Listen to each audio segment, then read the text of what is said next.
Friends, welcome back to my YouTube channel. तो आज हम लोग बात करेंगे थ्योरीज ऑफ प्रॉफिट के बारे में। देखो, वैसे तो प्रॉफिट कैसे perfect competition market, monopoly market, monopolistic market earn करती है, वो हम लोगों ने ऑलरेडी डिस्कस करा था और काफी डिटेल में भी करा था, ठीक है।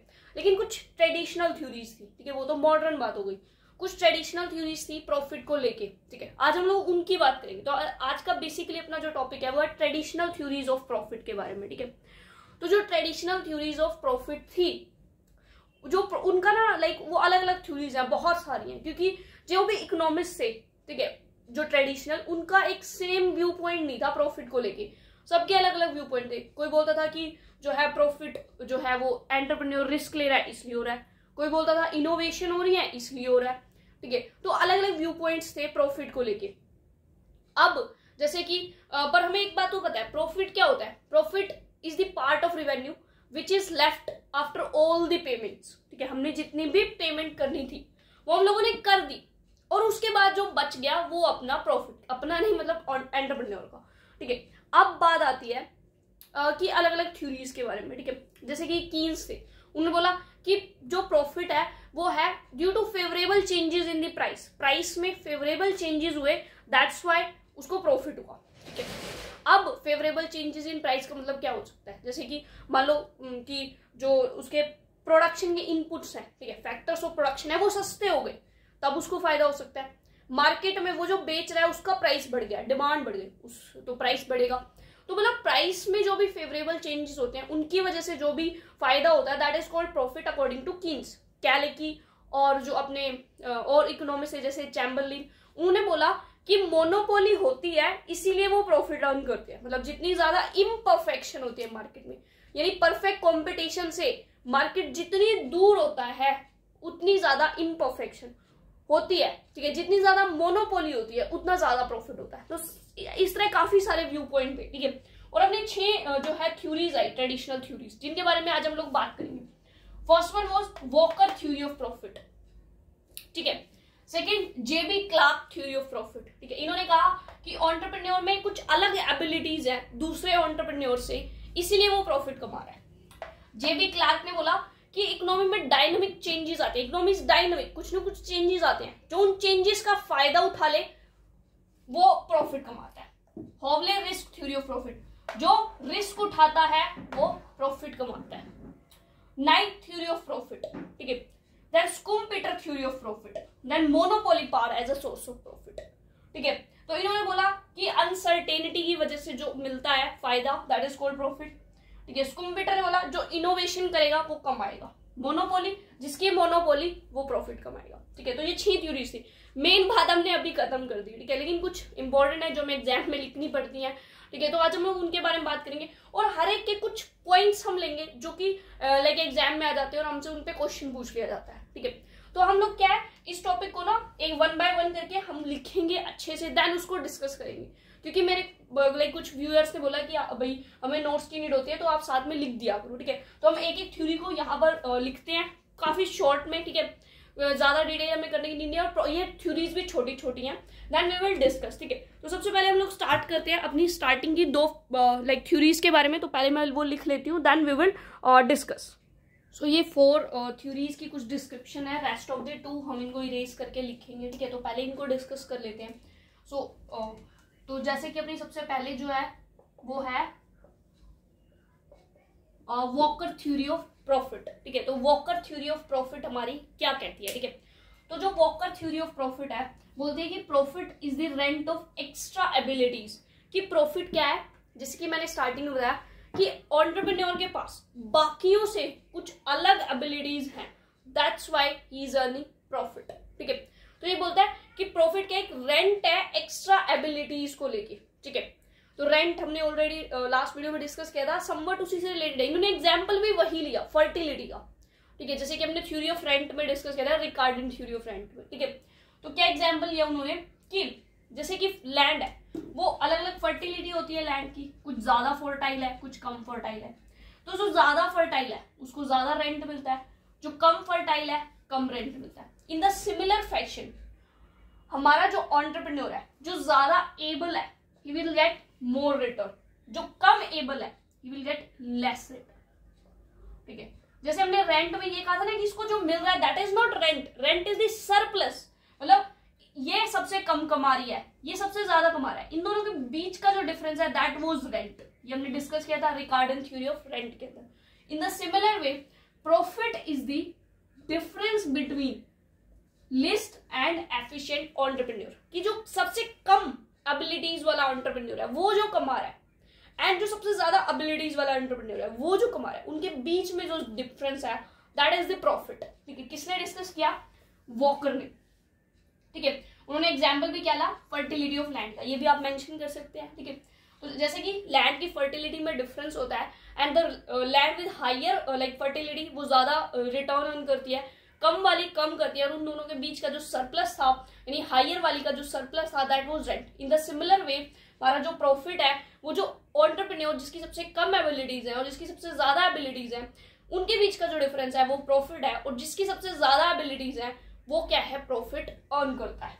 ठीक है, अब ये तो उन्होंने बता दिया, वॉकर ने ये बात तो बता दी, लेकिन उन्होंने एक अजम्पशन और ले ली कि there is a perfect competition, कि पूरी मार्केट में क्या है? परफेक्ट कंपटीशन है। अब परफेक्ट कंपटीशन में हमें पता है क्या होता है, सब कुछ stagnant, circular flow of income चलता रहता है, नो इन्वेस्टमेंट, ठीक है, नो लीकेजेस, ना सेविंग है ना इन्वेस्टमेंट है, वो सर्कुलर फ्लो चलता रहेगा एंड चलता रहेगा। ठीक है, तो सर्कुलर फ्लो चलता है, परफेक्ट कंपटीशन है। ठीक है, वही कॉस्ट वही प्राइस, ठीक है, सबका सेम प्राइस होता है परफेक्ट कंपटीशन में। तो बोलते हैं कि परफेक्ट कंपटीशन है। ठीक है, इसीलिए कोई भी प्रॉफिट अर्न नहीं करता।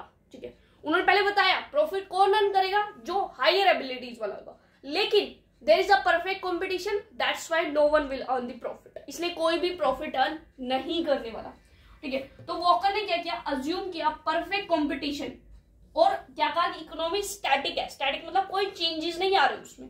ठीक है, जैसे कि अपना जो सर्कुलर फ्लो था प्रोड्यूसर से हाउस होल्ड वाला हम लोग डिस्कस करते हैं। ठीक है, इन्वेस्टमेंट लीकेज, ना इन्वेस्टमेंट है ना लीकेज है। उन्होंने कहा पूरी और जो अपनी इकोनॉमी है वो स्टैटिक है, तो इसीलिए कोई भी नॉर्मल प्रॉफिट अर्न नहीं करता। इतना ही जो है एंटरप्रेन्योर अर्न कर रहे हैं जितना वो मैनेजर को उनकी वेजेस, मैनेजरियल वेजेस, लेबर की वेजेस दे सके, सारी कोस्ट को पूरा कर सके। ठीक है, उससे ज्यादा वो अर्न नहीं कर रहे, they are earning the normal profit.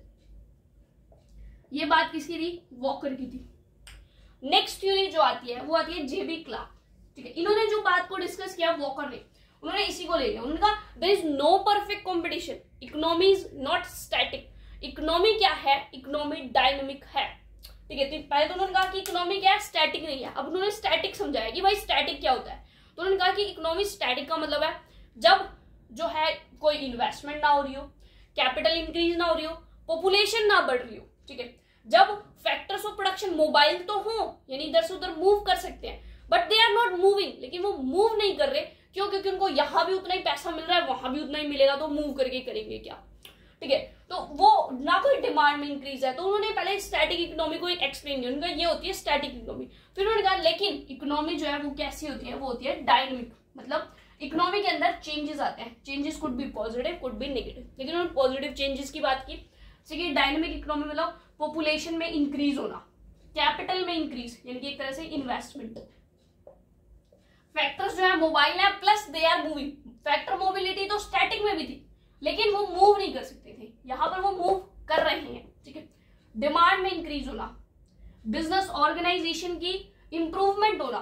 ठीक है, ये होते हैं डायनेमिक के एग्जाम्पल, पॉजिटिव वाले। ठीक है, तो उन्होंने कहा ये सब जो है और उन्होंने कहा कि जो इन चेंजेस का फायदा उठाता है, जो भी एंटरप्रेन्योर इन चेंजेस का फायदा उठाता है, जैसे कि सपोज डिमांड बढ़ी किसी चीज की। ठीक है, सपोज XY किसी हेल्दी ड्रिंक की डिमांड बढ़ रही है और एक एंटरप्रेन्योर ने फटाफट से हेल्दी ड्रिंक की फैक्ट्री लगाई, तो वो प्रॉफिट अर्न करेगा क्योंकि जिसकी डिमांड है उसने वही बेचना शुरू किया। प्राइस वो जितना मर्जी ले, लोग पे करेंगे क्योंकि लोग डिमांड कर रहे हैं। तो बोलते हैं कि जो इकोनॉमी में चेंजेस हो रहे हैं उन चेंजेस का जो भी फायदा उठाएगा एंटरप्रेन्योर, ठीक है, वो कमाएगा प्योर प्रॉफिट। ठीक है, तो who take the advantage on the pure profit according to Clark, JB Clark. ठीक है, देन उन्होंने एक लाइन बोली थी, ठीक है, जेबी क्लार्क ने, जो कि मोस्ट इंपोर्टेंट है। उन्होंने कहा कि अब देखो, अब हेल्दी ड्रिंक की हम जैसे बात कर रहे हैं, फॉर एग्जाम्पल हम हेल्दी ड्रिंक की बात कर रहे हैं, जैसे स्टार्टिंग में बताया कि स्वदेशी अपनाओ। ठीक है, पतंजलि जो है आ गई, अब जब पतंजलि ने बहुत प्रॉफिट अर्न किया तो अब धीरे धीरे बहुत सारी companies Ayurvedic product, natural product के नाम पे खुलती जा रही है। सिमिलर वे ऐसा जेबी क्लार्क ने भी एक्सप्लेन किया कि स्टार्टिंग में तो वो प्रॉफिट अर्न करेगा जिसने डायनेमिक चेंजेस का फायदा उठाया, लेकिन जो बाकी है entrepreneur, in the short run वो प्रॉफिट अर्न करेगा, इन द लॉन्ग रन बाकी के एंटरप्रेन्योर उसको कॉपी करेंगे, ठीक है, एंड वही चीज फिर वो भी स्टार्ट करेंगे, तो इसलिए उसका प्रॉफिट खत्म हो जाएगा in the long run. Short run में प्रॉफिट अर्न करेगा क्योंकि उसने डायनेमिक चेंजेस को समझा, उनका फायदा उठाया। लॉन्ग रन में बाकी लोग, बाकी एंटरप्रेन्योर उसको इमिटेट करेंगे, कॉपी करेंगे, ठीक है, और उसका प्रॉफिट डिक्लाइन होगा, कम होगा, वो प्रॉफिट नहीं कमाएगा। बट उन्होंने ये नहीं कहा कि अब बस प्रॉफिट एक बार कमा लिया, बात खत्म, सो जाओ आराम से, के बात खत्म होगी, लेकिन नहीं, उन्होंने कहा ये चेंजेस कॉन्टिन्यूअस है, ये चेंजेस आते रहेंगे, ठीक है। अब एक चेंज आया हेल्दी ड्रिंक का, एक एंटरप्रेन्योर था, हेल्दी ड्रिंक स्टार्ट किया उसने, काफी बिजनेस किया, लॉन्ग रन में और हेल्दी ड्रिंक वाले शुरू हो गए, प्रॉफिट डिक्लाइन। अब कोई नया चेंज आ गया इकोनॉमी में, फिर किसी एंटरप्रेन्योर ने उसका फायदा उठाया, तो उन्होंने कहा कि चेंजेस आर डायनेमिक, जो डायनेमिक चेंजेस का बार बार फायदा उठाएगा वो बार बार प्रॉफिट कमाएगा। यानी कि one type of profit can't sustain for long, long run में एक टाइप का प्रॉफिट खत्म हो जाएगा, लेकिन चेंजेस का जो बार बार फायदा उठाएगा वो बार बार प्रॉफिट कमाएगा, ठीक है। उन्होंने एक बात भी बोली, profit is elusive which entrepreneur grasp. Profit एक ऐसी चीज है जो एंटरप्रेन्योर पकड़ सकता है लेकिन उसको होल्ड नहीं कर सकता, वो फिंगर्स में से फिसल जाएगा क्योंकि बाकी लोग उसको इमिटेट करेंगे।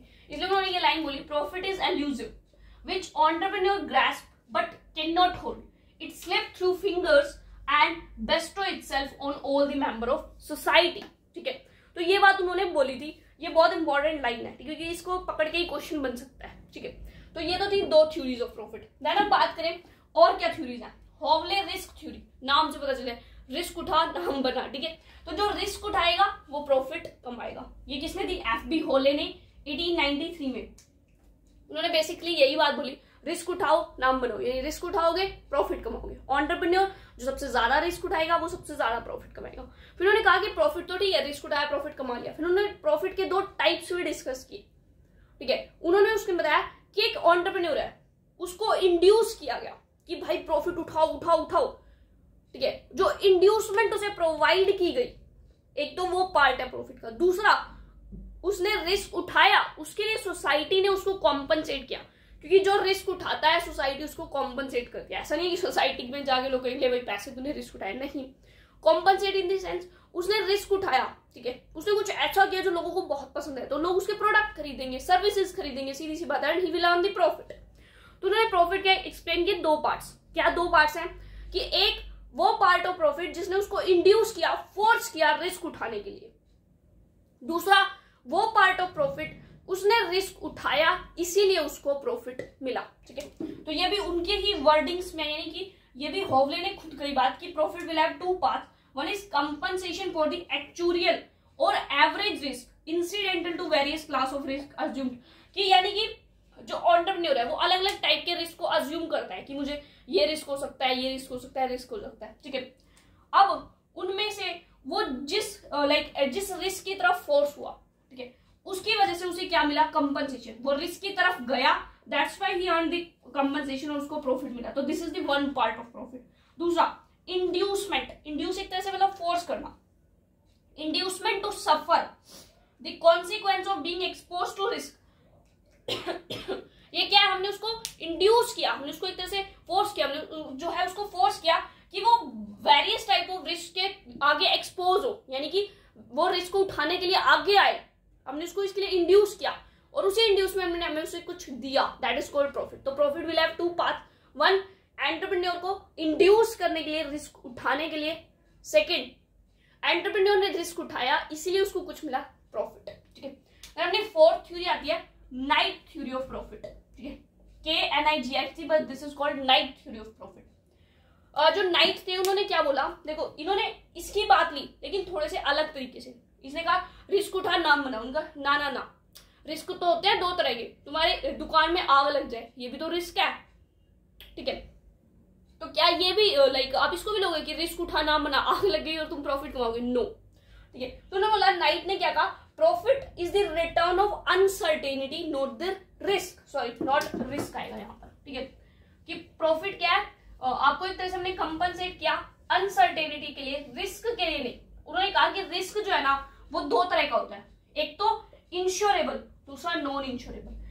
एक वो रिस्क होता है जिसका हम इंश्योरेंस करा सकते हैं, यानी कि हमारी दुकान में आग लग जाए उसका हम इंश्योरेंस करा सकते हैं, ठीक है।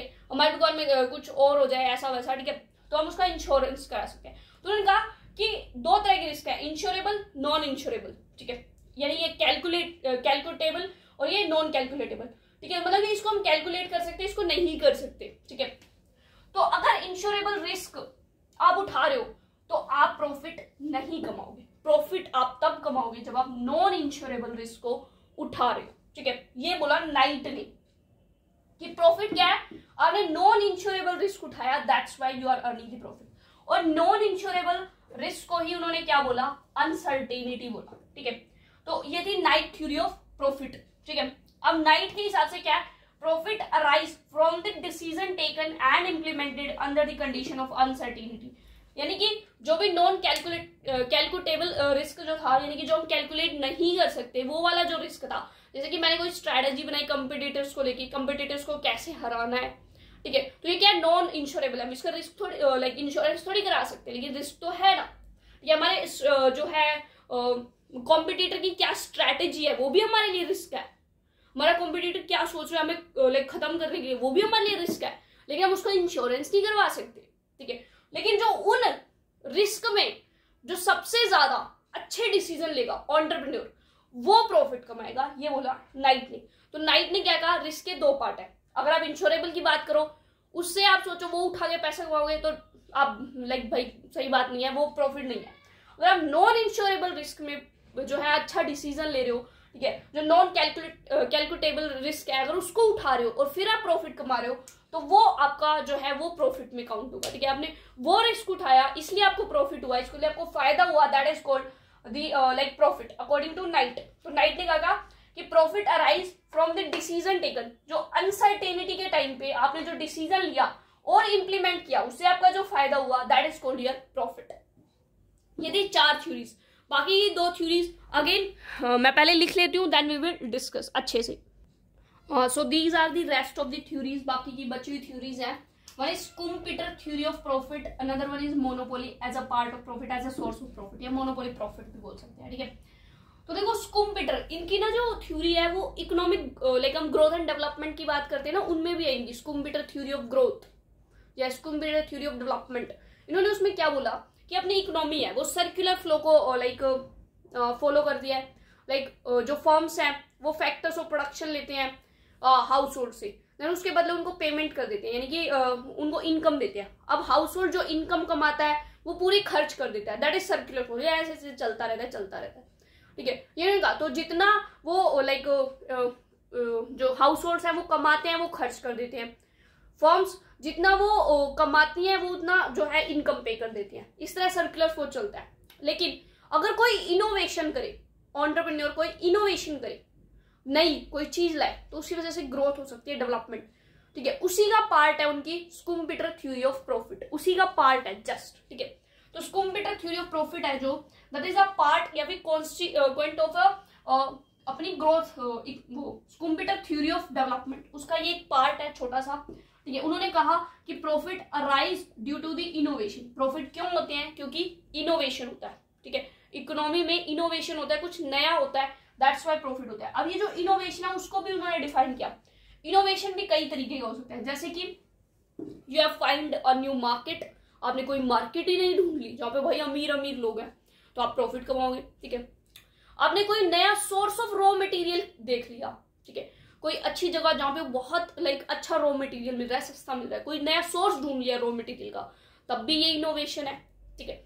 आपने जो है कोई नई टेक्नोलॉजी देखी, ठीक है, टेक्नोलॉजी देखी, नई टेक्नोलॉजी का इनोवेशन किया, नई टेक्नोलॉजी प्रोडक्ट बनाने की, वो भी इनोवेशन है। तो उन्होंने एक्सप्लेन किया इनोवेशन के 5 से 6 टाइप्स को, ठीक है। इनोवेशन किसी भी तरीके से हो सकता है, ठीक है, हम लोग उसकी डिस्कस नहीं करने वाले, ठीक है। इनोवेशन लाइक प्रोडक्ट, नया प्रोडक्ट ही ढूंढ लिया, सोर्स ऑफ रॉ मटेरियल ढूंढ लिया, प्रोडक्ट बनाने का नया तरीका ढूंढ लिया, ठीक है, तो या कोई नई मार्केट ढूंढ ली, ठीक है। तो ये सभी क्या है, these are the part of innovation, ठीक है। तो उन्होंने कहा कि जो भी एंटरप्रेन्योर इनोवेशन करता है वो प्रॉफिट अर्न करता है, क्योंकि जब वो इनोवेशन करता है तो मार्केट में डिमांड होती है उस चीज की, लोग उस चीज को खरीदने के लिए भागते हैं। ठीक है। जैसे कि एग्जाम्पल है जीन्स का, बहुत ट्रेंड आया था बीच में, लाइक जो थी फटी हुई जीन्स का, ठीक है, तो लोग बहुत भाग के खरीद रहे थे। तो कोई भी इनोवेशन होता है, नई चीज आती है, तो लोग क्या उसकी डिमांड करते हैं। जब डिमांड होती है तो वो जो है एंटरप्रेन्योर प्रॉफिट अर्न करते हैं, ठीक है। तो उन्होंने इस तरह एक्सप्लेन किया, और उन्होंने इनोवेशन को इस तरह भी एक्सप्लेन किया कि इनोवेशन होगी, डेवलपमेंट होगी, ग्रोथ होगी, इकोनॉमी में ग्रोथ होगी, लोगों की इनकम बढ़ेगी। जब लोगों के पास पैसा आएगा तो लोग क्या करेंगे, डिमांड करेंगे। जब लोग डिमांड करेंगे तो आप अपना प्राइस थोड़ा सा ऊपर सेट करोगे, वो तब भी खरीदेंगे, ठीक है। और जब लोग उस चीज को खरीदेंगे तो आपको प्रॉफिट होगा, ठीक है। उन्होंने इस चीज को इस तरह भी एक्सप्लेन किया कि इनोवेशन जो है वो brings economic development, economic growth and development, like results in rise in income of the households, लोगों की इनकम बढ़ती है, and income increase in income led to the increase in demand, and finally the entrepreneur earns the profit, ठीक है। अब जो लोगों ने डिमांड की, वो जो है एंटरप्रेन्योर को एक तरह से फोर्स इंड्यूस करती है कि वो अपना जो चाहे तो अपना प्राइस जो है वो जो नॉर्मल प्राइस है ऊपर भी रख सकता है, लोग तब भी खरीदेंगे क्योंकि डिमांड है मार्केट में, ठीक है। तो ये जैसे कि मैंने पहले डिस्कस कर लिया कि उन्होंने पहले माना कि there is a stationary economy होती है, ठीक है, यानी कि सर्कुलर फ्लो चलता रहता है, जितना एंटरप्रेन्योर जो है अर्न करता है उतना ही वो इनकम पे कर देता है, ठीक है। तो वो होता है, लेकिन जब इनोवेशन आती है तो डिमांड बढ़ती है, डिमांड और जो फाइनली प्रॉफिट अर्न होते हैं, ठीक है। तो उन्होंने कहा इनोवेशन जो है वो अपॉर्चुनिटी देता है कि जो एंटरप्रेन्योर है वो हायर प्राइस रख सकता है स्टैटिक प्राइस से, ये भी हमने डिस्कस किया, ठीक है। तो उन्होंने फाइनली इनोवेशन को एक सोर्स ऑफ प्रॉफिट बताया, ठीक है।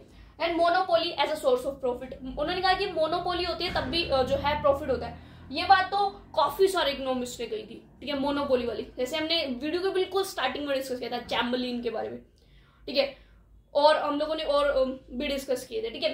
तो मोनोपोली से रिलेटेड जो है वो बात काफी सारे इकोनॉमिस्ट ने कही, ऐसा नहीं है कि एक ही इकोनॉमिस्ट ने जो है इस थ्योरी को लेके आए, काफी सारे इकोनॉमिस्ट इसके व्यू पॉइंट में थे monopoly as a source of profit के बारे में। उन्होंने कहा there is a monopoly that's why they are earning profit. Monopoly का मतलब होता है सोल ओनर, ठीक है, यानी कि अकेला उसका ओनर है, इसलिए प्रॉफिट कमा रहा है, और कोई उस सामान को बेच ही नहीं रहा, ठीक है। मैं हूं, मान लो मैं कोई ऐसी चीज बेचूं जो किसी के पास नहीं है, ठीक है, तो मैं तो प्रॉफिट कमाऊंगी क्योंकि मेरी मर्जी में जितना मर्जी प्राइस चार्ज करूं, ठीक है। तो मोनोपोली प्रॉफिट अर्न करते हैं क्योंकि वो सोल ओनर है, वो अकेले हैं मार्केट के अंदर, ठीक है। मोनोपोली कैसे कैसे अराइज हो सकती है, मोनोपोली अराइज ड्यू टू, कैसे मोनोपोली अराइज हो सकती है, due to merger and take over. मान लो एक ये कंपनी है टाटा आयरन एंड स्टील, ठीक है, ये भूमिका आयरन एंड स्टील है, ठीक है, एक XYZ आयरन एंड स्टील है, बस ये तीन ही आयरन एंड स्टील की कंपनी है। तीनों आपस में कॉम्पीट करे तो प्रॉफिट कोई भी अर्न नहीं करे, बहुत कम प्रॉफिट होगा। लेकिन तीनों क्या करें, मिल जाए आपस में, या मान लो मैंने इन दोनों कंपनीज को खरीद लिया या इसने इन दोनों कंपनीज को खरीद लिया, ठीक है। मर्जर यानी ये सारी मर्ज हो गई आपस में। टेक ओवर यानी एक ने बाकियों को खरीद लिया, तो भी ये क्या है, एक बन जाएगा, या तो ये तीनों मर्ज हो जाए या फिर कोई एक बाकी दोनों को खरीद ले, तो क्या हो जाएगा, मर्ज हो जाएगी, तो ये फाइनली एक बन जाएगा ओनर, ठीक है। तो मर्जर एंड टेक ओवर की वजह से मोनोपोली हो सकती है। लीगल सैंक्शन एंड प्रोटेक्शन की वजह से, जैसे कि गवर्नमेंट ने BSNL और MTNL, पहले बहुत टाइम पहले BSNL और MTNL जो थे अकेले फोन की जो है सर्विसेज प्रोवाइड करते थे। पहले कितना प्राइस था, 16-17 रुपए 1 मिनट के लग जाते थे बात करने के, ठीक है। तो लीगल, क्योंकि आपको लीगल पावर मिलती हुई है, ठीक है, मोनोपोली की, इसलिए आपके पास मोनोपोली है। दूसरा इकोनॉमीज ऑफ स्केल, कि आपके पास आप इस तरह से लाइक इतना प्रोडक्शन, मैसिव प्रोडक्शन कर रहे हो कि आपकी कॉस्ट ऑफ प्रोडक्शन बहुत कम आ रही है, और जो नए लोग उस एरिया में आ रहे हैं उनकी कॉस्ट ऑफ प्रोडक्शन ज्यादा है, ठीक है। तो वो तो ऑब्वियसली रेट से ही बाहर है क्योंकि उनकी ऑलरेडी कॉस्ट ऑफ प्रोडक्शन ज्यादा है, ठीक है। हो सकता है आप जितने रेट में बेच रहे हो उतने में तो उनकी कॉस्ट पड़ रही हो, ठीक है। तो इकोनॉमीज ऑफ स्केल मतलब कि आपका प्रोडक्शन मैसिव है और आप इकोनॉमीज ऑफ स्केल का फायदा उठा रहे हो, ठीक है। तो इन तीनों रीजन की वजह से क्या है, मोनोपोली आ सकती है, ठीक है। अब मोनोपोली प्रॉफिट अर्न करती है कोई भी firm due to its monopoly power, क्योंकि उसके पास मोनोपोली पावर है। मोनोपोली पावर का क्या मतलब है कि या तो उसका मार्केट के ऊपर अकेला कंट्रोल है, जो मार्केट जहां पे सामान बिकना है वहां कंट्रोल है, या जहां से रॉ मटेरियल आ रहा है उस पर उसका पूरा कंट्रोल है, या थर्ड क्या करती है फॉर्म्स, लाइक हमने मोनोपोली में भी डिस्कस किया था कि सपोज कोई एक फॉर्म है XYZ फॉर्म, मैं जो वो बहुत लंबे टाइम से जो है इस बिजनेस में है, मैंने सोचा चलो भाई वो बहुत कमा रही है, मैं भी जो है ये बिजनेस शुरू करती हूँ। मैं गई नहीं, ठीक है, नहीं मैंने अपना काम शुरू किया, अब वो क्या करेगी, उसने देखा कि भाई ये एंट्री कर दिया, वो फटाफट अपने प्राइस डाउन कर देगी, वो रेट क्या है कम कर देगी। मेरा तो कहाँ सामान बिकेगा, मैं तो नहीं मेरा तो कॉस्ट ज्यादा, ठीक है, तो उसका सारा सामान बिकने लग जाएगा। मैं उसकी कॉस्ट से उसके जितना प्राइस रख नहीं सकती, क्योंकि उसने बहुत डाउन कर देते हैं वो प्राइस, ठीक है, थोड़े टाइम के लिए अपना प्रॉफिट कम कर देते हैं, प्राइस को बिल्कुल नीचे ले आते हैं, ताकि जो नया मार्केट में आ रहा है वो वैसे ही भाग जाए, ठीक है, उसको प्रॉफिट ही ना हो, जल्दी चला जाए वापस। तो through the like cutting in the price, वो प्राइस में क्या है कट करके टू अवॉइड दी कॉम्पिटिटर्स, वो ऐसा करते हैं, वो भी उनकी एक मोनोपोली पावर होती है, ठीक है, और इस तरह वो प्रॉफिट अर्न करते हैं। तो ये तो थी अपनी 6 theories, traditional theories of profit. I hope आपको समझ आ गई होंगी। अगर कोई भी डाउट है तो कमेंट सेक्शन में बता सकते हैं, अदरवाइज मैंने अपना नंबर भी दे रखा है डिस्क्रिप्शन बॉक्स में, जहां पर आप व्हाट्सअप कर सकते हैं। So thank you so much for watching my video. Please like share and subscribe the channel, and मिलते हैं नेक्स्ट वीडियोज में, ठीक है। लाइक मैंने देखा हमारी अपनी वीडियोज पे काफी सारे व्यूज हैं, बट सब्सक्राइबर्स थोड़े कम है, तो आप लोग सब्सक्राइब करो चैनल को। बाकी नेक्स्ट वीडियोज में मिलते हैं नए कंटेंट के साथ। Thank you so much, bye bye, take care.